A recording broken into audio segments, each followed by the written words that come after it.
थोड़े दिन के बाद में नींद लो दवाई।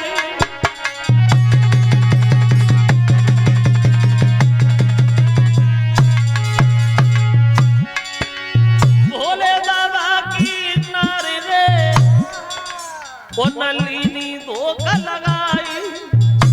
सो गई पार्वती, सो गई, लेकिन शंकर जी को नहीं खबर कि पार्वती कथा सुन रही या सो रही है, लगे अपनी राम धुने में।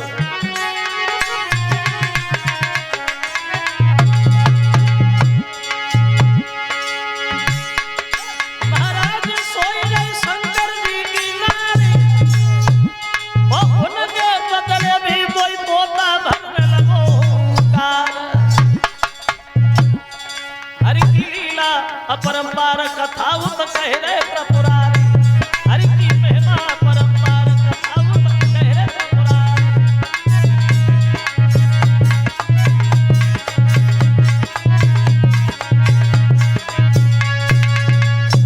पार्वती तो सो गई, अब कथा के बीच बीच में बहे तोता ओंकारा भरने लगा।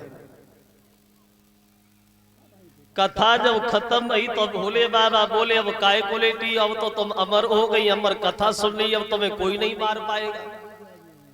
बहुत चक्की सी खड़ी हो गई, बोले शंकर जी कथा काय की कैसी? अरे मैंने कहा सुनी भोले बाबा, मैं तो सो रही थी। क्या? तो शंकर जी कहने लगे जब तुम सो रही थी तो फिर इस कथा के बीच बीच में हुंकारा कौन भरता रहा? इसका मतलब ये है अमर हो गया वो हम बिना मतलब में चिल्लाते रहे। और ये जा जा कथा कहेगा, जो जो लोग इस कथा को सुनेंगे वो सब अमर हो जाएंगे। तो शंकर जी ने क्रोध में आकर के इस कथा को श्राप दे दिया, आज के बाद इस कथा को सुन के कोई अमर होगा ही नहीं। शंकर जी के क्रोध को तोता ने देखा तो मन में सोचा कि गुस्सा में ज्यादा है, अगर नजर पड़ गई तो पंख उतेड़ दिए जाए, भागो। तो तोता खो से निकल करके भाग खड़ा हुआ। भोले बाबा ने देखा जे ही है, इसी ने कथा सुनी है। त्रिशूल हाथ पकड़ा, पीछे पड़ गए, भागो, किधर जाओगे, छोड़ेंगे नहीं। अब तोता आगे भाग रहा है, भोले बाबा पीछे दौड़ रहे हैं। हैरान है तोता, परेशान है तोता, छुपने को जगह नहीं मिल रही है। तो तोता ने देखा कि छत पे खड़ी है व्यास की पत्नी अरिड़ी और जमुहाई ले रही है। तोता ने सोचा इससे बढ़िया जगह और कहीं नहीं मिलेगी, छोटा सा भेष बनाया और मोह के द्वारा व्यास की पत्नी के पेट में घुस गया।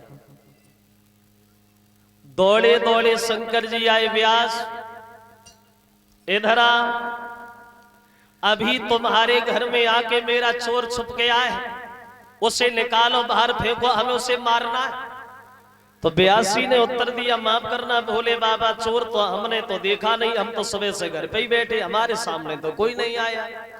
तो पत्नी कहने लगी, प्रभु ऐसा लगा है कि तोते का बच्चा तो लगा के पेट में चला गया। तो व्यासी बोले, भगवान अगर वो आपका दुश्मन है तो आप पहले हमारी पत्नी को मारो फिर अपने दुश्मन को मारो, ऐसे तो वो बाहर आएगा नहीं। तो शंकर जी बोले, व्यासी हम पत्नी तुम्हारी काय को मारे, इसका क्या दोष है?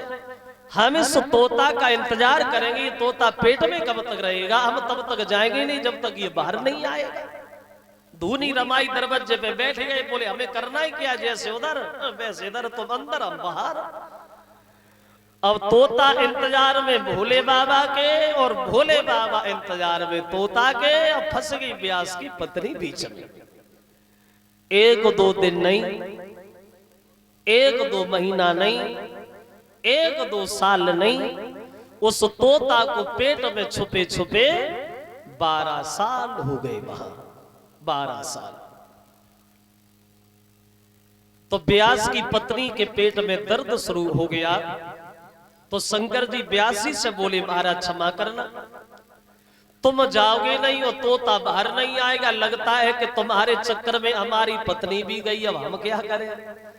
तो विष्णु भगवान आ गए और उन्होंने ये फैसला कर दिया, तोता से बोले अब खुद परेशान हो रहे हो, दूसरे को परेशान कर रहे हो, ऐसे कब तक छुपे रहो? बच्चा बन के जन्म क्यों नहीं ले लेते? तो तोता ने आवाज लगाई, हम पागल हैं, शंकर जी बैठे त्रिशूल लिए हुए, हम कभी नहीं आएंगे, और हम तब तक नहीं आएंगे जब तक ये दुनिया निर्मोही नहीं हो जाती। तो एक पल के लिए भगवान ने इस दुनिया को निर्मोही बना दिया, किसी को किसी का मोह नहीं रहा। तब जन्म लयो सुख देवन वो बेनराल पेटे अंग, वो चले भागते बनी को तो बे लगे व्यास जी संग। पैदा हुए और पैदा होते ही होते जंगल की तरफ दौड़े तो व्यास पीछे भागे, रोका, हमारी बात सुनो, तुम्हारी माँ घर पर रो रही है, बेटा रुको। तो सुखदेव बोले, कोई माँ नहीं, कोई बाप नहीं, कोई बेटा नहीं, दुनिया निर्मोही है, तुम घर जाओ, हम जिंदगी में कभी घर पे नहीं आएंगे। व्यास लौटे आए और ये सुखदेव जो थे ये जंगल में भाग गए। अब सुखदेव ने जंगल में जाकर के इतनी कठिन तपस्या भगवान की करी भक्तों, जो इनकी तपस्या को देख करके देवताओं का राजा इंद्र भी घबरा गया। तो उसने रंभा नाम की अप्सरा को बुलाया और बोले, रंभा जाओ, सुखदेव की आंखें तुम्हें खुलवानी है, कैसे खुलवानी है तुम जानो। चली है रंभा दिगाने के लिए। देखिए बरसों से बैठे हैं सुखदेव तपस्या में, रंभा चली है श्रृंगार सजा, और वो रंभा रानी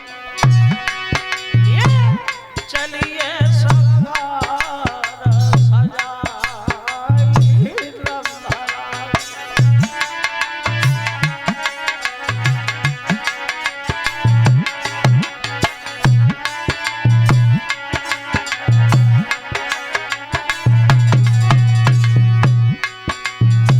कैसी सजी है रंभा, अरे चन्न सो मुखार बिंद सो बहु कहीं न जाए, मृग जैसे नैना जा कोई रदी शरम।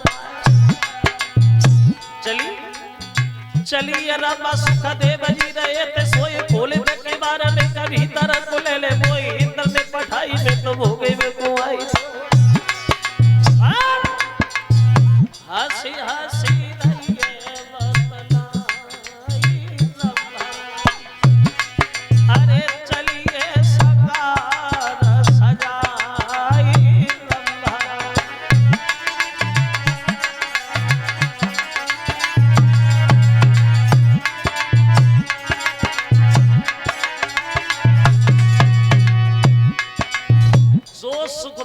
रंभा की ये गलत शब्द सुने तो सुखदेव रंभा से बोले, रंभा बुद्धि खराब है तेरी, पागल है तू।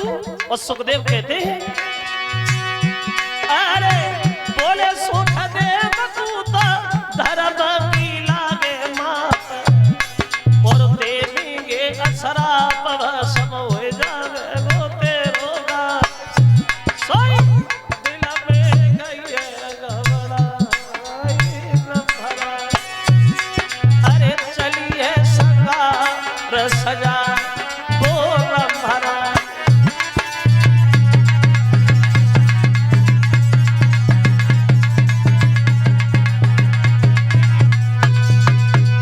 सुखदेव ने उत्तर दिया है, रंभा सुनो, तुम हमारी धर्म की मां हो और हम तुम्हारे बच्चे जैसे हैं, गलत विचार दिल में आए तो हम श्राप दे देंगे।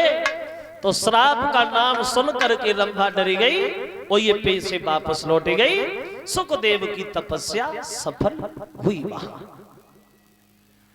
अब तपस्या तो सुखदेव की सफल रही, लेकिन सुखदेव को स्वर्ग की प्राप्ति नहीं भई। तपस्या तो पूरी भई लेकिन स्वर्ग नहीं मिला। क्यों स्वर्ग नहीं मिला? स्वर्ग इसलिए नहीं मिला क्योंकि तब सुखदेव के कोई गुरु नहीं थे और बिना गुरु के कल्याण नहीं हो सकता। बिन गुरु भवन धितरे न कोई, और चाहे बिरंच शंकर सम होई।